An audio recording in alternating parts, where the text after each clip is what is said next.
ക്യാൻസറിനെ എങ്ങനെ തിരിച്ചറിയാം? ഫസ്റ്റ് സ്റ്റേജിലും സെക്കൻഡ് സ്റ്റേജിലൊക്കെ ക്യാൻസറുകൾ കണ്ടെത്തുകയാണെങ്കിൽ അതിനെ കുറച്ചുകൂടെ കൂടുതൽ ചികിത്സിക്കാനും വളരെ പെട്ടെന്ന് ആ രോഗിയെ സേവ് ചെയ്യാനും നമുക്ക് സാധിക്കും. തുടക്കത്തിൽ കാണിക്കുന്ന ലക്ഷണങ്ങൾ എന്തൊക്കെയാണ് എന്നാണ് ഇന്ന് പറയാൻ ഉദ്ദേശിക്കുന്നത്. ഇത്തരത്തിലുള്ള ഈ പറഞ്ഞ 10 ലക്ഷണങ്ങളിൽ ഏതെങ്കിലും ലക്ഷണങ്ങൾ ഉണ്ടോ, അത് ഇനി ക്യാൻസർ ആണോ അല്ലയോ എന്ന് നിർബന്ധമായും നമ്മൾ കൺഫേം ചെയ്യണം. ക്യാൻസറിനെ എങ്ങനെ തിരിച്ചറിയാം? ക്യാൻസർ ബാധിച്ച ആളുകൾ ഓരോ വർഷം കഴിയുന്തോറും കൂടിക്കൂടി വരികയാണ്. ഒരു വർഷത്തിൽ ഏകദേശം 1,40,00,000 ആളുകൾക്ക് ക്യാൻസർ ബാധിക്കുകയും അതിൽ 50% ആളുകൾ അഥവാ 70 ലക്ഷത്തോളം ആളുകൾ ക്യാൻസർ ബാധിച്ച് മരിക്കുകയും ചെയ്യുന്നുണ്ട്. ഇങ്ങനെ 50% മരണസംഖ്യ ഉള്ളത് കൊണ്ടാണ് എല്ലാ ആളുകളും ഇതിനെ വളരെ ഭീതിയോടുകൂടി കാണുന്നത്. എന്തുകൊണ്ടാണ് ക്യാൻസർ ഇത്രയധികം മരണസംഖ്യ കൂടുന്നത് എന്ന് ചോദിച്ചാൽ, ഭൂരിഭാഗം ക്യാൻസർ കേസുകളിലും രോഗികളിലും 3rd സ്റ്റേജ് അല്ലെങ്കിൽ 4th സ്റ്റേജ് ആയിട്ടുള്ള ക്യാൻസറുകളാണ് കണ്ടെത്താൻ കഴിയുന്നത് എന്നുള്ളതാണ്. വളരെ വേഗത്തിൽ തന്നെ ഫസ്റ്റ് സ്റ്റേജിലും സെക്കൻഡ് സ്റ്റേജിലൊക്കെ ക്യാൻസറുകൾ കണ്ടെത്തുകയാണെങ്കിൽ അതിനെ കുറച്ചുകൂടെ കൂടുതൽ ചികിത്സിക്കാനും വളരെ പെട്ടെന്ന് ആ രോഗിയെ സേവ് ചെയ്യാനും നമുക്ക് സാധിക്കും. അതുകൊണ്ട് ക്യാൻസർ ഉള്ള ആളുകൾ ശ്രദ്ധിക്കേണ്ടത്, അല്ലെങ്കിൽ ക്യാൻസർ ബാധിച്ചിട്ടുണ്ടോ, അല്ലെങ്കിൽ ക്യാൻസറിൻ്റെ ലക്ഷണങ്ങൾ എന്തെല്ലാമാണ്, തുടക്കത്തിൽ കാണിക്കുന്ന ലക്ഷണങ്ങൾ എന്തൊക്കെയാണ് എന്നാണ് ഇന്ന് പറയാൻ ഉദ്ദേശിക്കുന്നത്. ക്യാൻസറിന് പല ഘടകങ്ങളും പല കാരണങ്ങളും ഉണ്ട്. എന്നിരുന്നാലും വളരെ പ്രധാനമായിട്ട് നമ്മുടെ ജീവിതശൈലി തന്നെയാണ് ക്യാൻസർ ഇത്രയധികം കൂടുന്നതിന് വേണ്ടിയിട്ട് കാരണമായിട്ടുള്ളത്. വളരെ പ്രധാനമായിട്ടുള്ള ഒരു 10 ലക്ഷണങ്ങളാണ് ക്യാൻസർ രോഗികളിൽ ആദ്യമായി കാണാൻ സാധ്യതയുള്ള കണ്ടുവരുന്ന 10 ലക്ഷണങ്ങളാണ് പറയാൻ ഉദ്ദേശിക്കുന്നത്. ആദ്യത്തെ ലക്ഷണം വിളർച്ചയാണ്.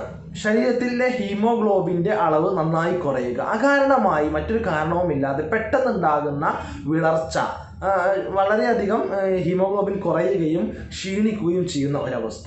രണ്ടാമത്തെ കാര്യം ശ്വാസതടസ്സം, അല്ലെങ്കിൽ ശ്വാസോച്ഛ്വാസത്തിലുണ്ടാകുന്ന ബുദ്ധിമുട്ട്, ദീർഘമായി നിലനിൽക്കുന്ന ചുമയും ആ ചുമച്ച് കഫം വരുമ്പോൾ കഫത്തിൽ രക്തത്തിൻ്റെ സാന്നിധ്യം കാണപ്പെടുക.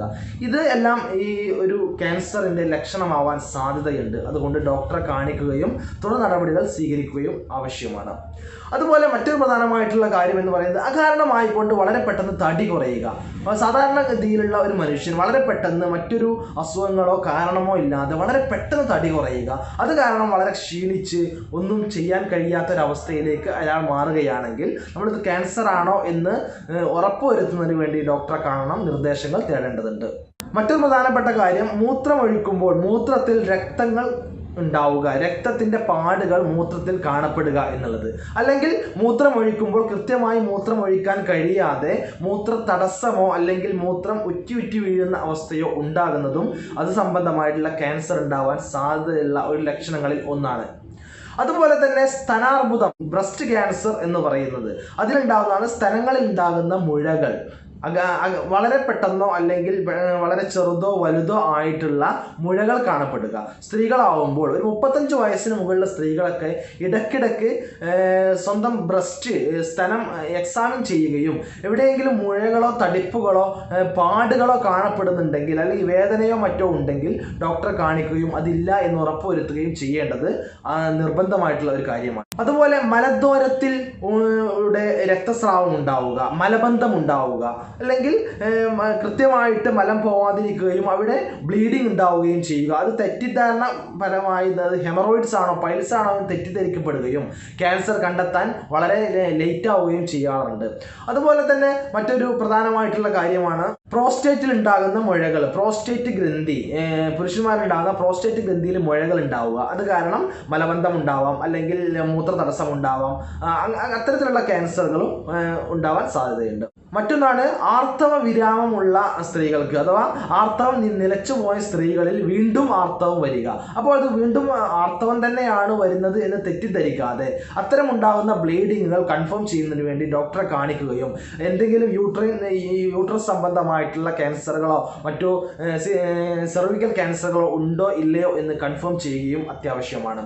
മറ്റൊന്ന് ശരീരത്തിൽ തൊലിയിൽ കാണപ്പെടുന്ന മറുകുകൾ, അഥവാ കാക്കപ്പുള്ളികൾ എന്നൊക്കെ പറയുന്നത് സാധാരണമായി കൊണ്ട് വലിപ്പം കൂടിക്കൂടി വരിക, സാധാരണ ഉള്ള വലിപ്പത്തിൽ അധികമായി വലിപ്പം കൂടിക്കൂടി വരിക, അതിൽ പ്രത്യേകതമായി എന്തെങ്കിലും കാണുക, അങ്ങനെയൊക്കെയാണെങ്കിൽ ഉടനെ ഡോക്ടറെ കാണുകയും അതിൽ എന്തെങ്കിലും ക്യാൻസർ സാധ്യതയുണ്ടോ എന്ന് കണ്ടെത്തുകയും ചെയ്യുക, ഉണ്ടെങ്കിൽ അതിന് ഉടനെ തന്നെ ചികിത്സിക്കുക.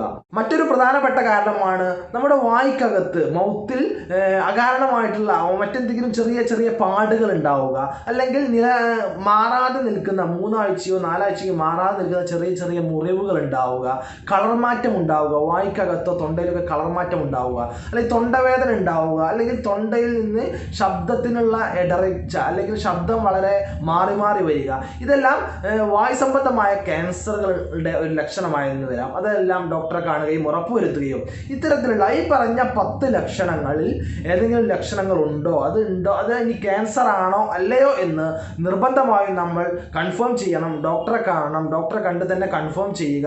എന്നിട്ട് ഇത് ആവശ്യമാണെങ്കിൽ അതിന് കൃത്യമായിട്ടുള്ള ചികിത്സയും എടുക്കുകയാണെങ്കിൽ ക്യാൻസർ അതിൻ്റെ 3rd സ്റ്റേജിലേക്കും 4th സ്റ്റേജിലേക്കും പോകാതെ നമുക്ക് അതിൻ്റെ 1st സ്റ്റേജിലോ 2nd സ്റ്റേജിലോ തന്നെ അതിനെ പിടിച്ചു നിർത്താനും കൃത്യമായിട്ട് ചികിത്സിച്ച് പൂർണ്ണമായിട്ട് ഭേദമാക്കാനും കഴിയും. അതിനുള്ള ചികിത്സാ രീതികൾ ഇന്ന് ഒരുപാട് നമ്മുടെ നാട്ടിൽ ലഭ്യമാണ്. റീജിയണൽ ക്യാൻസർ സെൻറ്റർ തിരുവനന്തപുരത്തുണ്ട്, അതുപോലെ ഹോമിയോപ്പതി ക്യാൻസർ സെൻറ്റർ മലപ്പുറം ജില്ലയിൽ വണ്ടൂർ ഉണ്ട്. അതുപോലെ അങ്ങനെ പലതരത്തിലുള്ള ക്യാൻസർ സംബന്ധമായ ചികിത്സകൾ ഇന്ന് ലോകത്ത് ലഭ്യമാണ്. ഈ വീഡിയോ ഉപകാരപ്രദമായി എന്ന് തോന്നുകയാണെങ്കിൽ ഇത് നിങ്ങളുടെ ബന്ധുക്കൾക്കും കൂട്ടുകാർക്കും മറ്റു എല്ലാ ആളുകൾക്കും ഷെയർ ചെയ്യുക. മറ്റൊരു വീഡിയോയുമായി നമുക്ക് വീണ്ടും കണ്ടുമുട്ടാം. നന്ദി, നമസ്കാരം.